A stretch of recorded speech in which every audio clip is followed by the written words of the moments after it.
মানুষের স্বভাবই হল সে স্থায়ী কিছু চায়। আমরা যে বাড়িটি বানাই চাই তা যেন যুগের পর যুগ টিকে থাকে। আমরা যে সম্পর্কগুলো গড়ি চাই তা যেন চিরকাল অটুট থাকে। আমাদের আনন্দ, আমাদের যৌবন, আমাদের সম্পদ সবকিছুর মাঝেই আমরা অবচেতনভাবে এক অমরত্বের খোঁজ করি। কিন্তু বাস্তবতার দিকে তাকালে আমরা কি দেখি? এই পৃথিবীর সব কিছুই ধ্বংসশীল। আজকের আনন্দ কালকের বিষাদ, আজকের যৌবন কালকের বার্ধক্য। কিন্তু আমাদের এই অমরত্বের আকাঙ্ক্ষা কি শুধুই একটি মোহ, নাকি এর পেছনে লুকিয়ে আছে এক বিশাল সত্য? হ্যাঁ, আমাদের এই চিরস্থায়ী জীবনের তৃষ্ণা মেটানোর জন্যই মহান আল্লাহ তাআলা প্রস্তুত করে রেখেছেন এক অনন্ত নিকেতন, যার নাম জান্নাতুল কারার। আসসালামু আলাইকুম। আজকে আমরা জানব জান্নাতের এক বিশেষ স্তর বা নাম সম্পর্কে, যাকে পবিত্র কুরআনে বলা হয়েছে দারুল কারার বা জান্নাতুল কারার। জানব কেন এই নাম দেওয়া হয়েছে, এই জান্নাতের বৈশিষ্ট্য কি, এবং কিভাবে আমরা সেই চিরস্থায়ী ঠিকানার অধিবাসী হতে পারি। ভিডিওটি শেষ পর্যন্ত দেখার অনুরোধ রইল।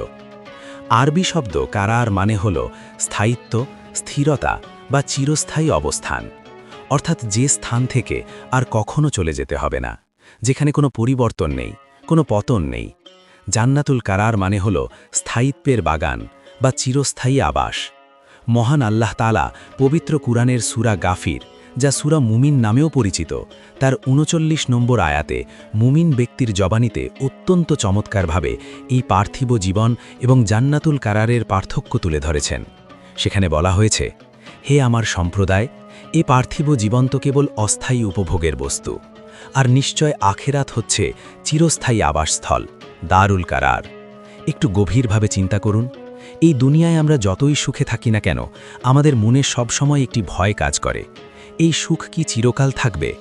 একজন রাজা তার সিংহাসন হারানোর ভয়ে থাকে, একজন ধনী তার সম্পদ হারানোর ভয়ে থাকে, এবং শেষ পর্যন্ত মৃত্যু এসে সব কিছুর অবসান ঘটিয়ে দেয়। কিন্তু জান্নাতুল কারারে প্রবেশ করার পর মানুষের মন থেকে এই হারানোর ভয় চিরতরে দূর হয়ে যাবে। জান্নাতুল কারার কেমন হবে? হাদিস এবং কুরআনের বর্ণনা অনুযায়ী এটি এমন এক স্থান যা কোনো চোখ কখনো দেখেনি, কোনো কান কখনো শোনেনি, এবং কোনো মানুষের হৃদয় কখনো কল্পনাও করতে পারেনি। এই জান্নাতে প্রবেশের সাথে সাথে একজন ঘোষক ঘোষণা করবেন, হে জান্নাতবাসীরা, এখন থেকে তোমরা অনন্তকাল সুস্থ থাকবে, কখনো অসুস্থ হবে না। তোমরা অনন্তকাল বেঁচে থাকবে, কখনো মৃত্যুবরণ করবে না। তোমরা অনন্তকাল যুবক থাকবে, কখনো বৃদ্ধ হবে না। এবং তোমরা অনন্তকাল সুখে স্বাচ্ছন্দ্যে থাকবে, কখনো দুঃখ কষ্ট তোমাদের স্পর্শ করবে না। কল্পনা করুন এমন এক জীবনের কথা, যেখানে কোনো ক্লান্তি নেই, কোনো হতাশা নেই, কোনো অসুস্থতা নেই, প্রতিদিনের রুটিনে কোনো একঘেয়েমি নেই। সেখানকার মাটি হবে মেশকো ও জাফরানের, ইটগুলো হবে সোনা ও রূপার, আর তাঁবুগুলো হবে বিশাল ফাঁপা মুক্তার তৈরি। সেখানে থাকবে দুধ, মধু, সুরঞ্জিত পানীয় এবং সুস্বাদু স্বচ্ছ জলের বহমান নদী। সবচেয়ে বড় কথা, জান্নাতুল কারারের অধিবাসীরা কখনো সেখান থেকে বের হতে চাইবে না। আল্লাহ তাআলা সূরা কাহাফে বলেছেন, তারা সেখানে চিরকাল থাকবে, সেখান থেকে স্থান পরিবর্তন করতে চাইবে না। এখন প্রশ্ন হলো, এই অনন্ত শান্তির আবাস জান্নাতুল কারার আমরা কিভাবে অর্জন করতে পারি? এর উত্তর খুব সহজ, কিন্তু এর জন্য প্রয়োজন ধারাবাহিক প্রচেষ্টা। আল্লাহ তাআলা কুরআনে বারবার বলেছেন, যারা ঈমান আনে এবং সৎকর্ম করে তারাই জান্নাতের অধিবাসী। ১. বিশুদ্ধ ঈমান, আল্লাহর সাথে কাউকে শরিক না করা এবং রাসূল হুদ দেখানো পথে চলা। ২.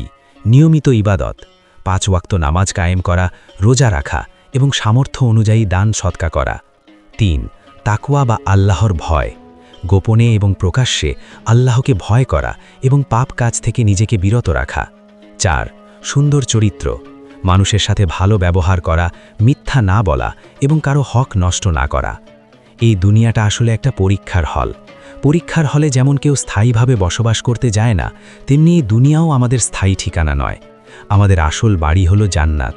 আমাদের পিতা হযরত আদম আলাইহিকে সেই জান্নাত থেকেই এই পৃথিবীতে পাঠানো হয়েছিল। আমাদের দায়িত্ব হলো ঈমান এবং আমলের মাধ্যমে আমাদের সেই আদি এবং আসল ঠিকানায় ফিরে যাওয়া। ভাই ও বোনেরা, আসুন আমরা এই ক্ষণস্থায়ী জীবনের মোহ ত্যাগ করে চিরস্থায়ী জীবন জান্নাতুল কারারের জন্য প্রস্তুতি নিই।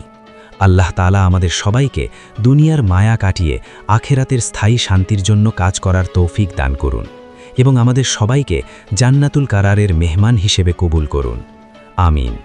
ভিডিওটি যদি আপনাদের ভালো লেগে থাকে এবং ঈমানি চেতনাকে জাগ্রত করে থাকে তাহলে অবশ্যই লাইক দিন এবং প্রিয়জনদের সাথে শেয়ার করে তাদেরও এই সুন্দর বার্তাটি পৌঁছে দিন। এমন আরও ইসলামিক এবং জীবন ঘনিষ্ঠ ভিডিও পেতে আমাদের চ্যানেলটি সাবস্ক্রাইব করে বেল আইকনে ক্লিক করে রাখুন। মহান আল্লাহ তাআলা আপনাদের সবাইকে ভালো রাখুন, সুস্থ রাখুন। আসসালামু আলাইকুম।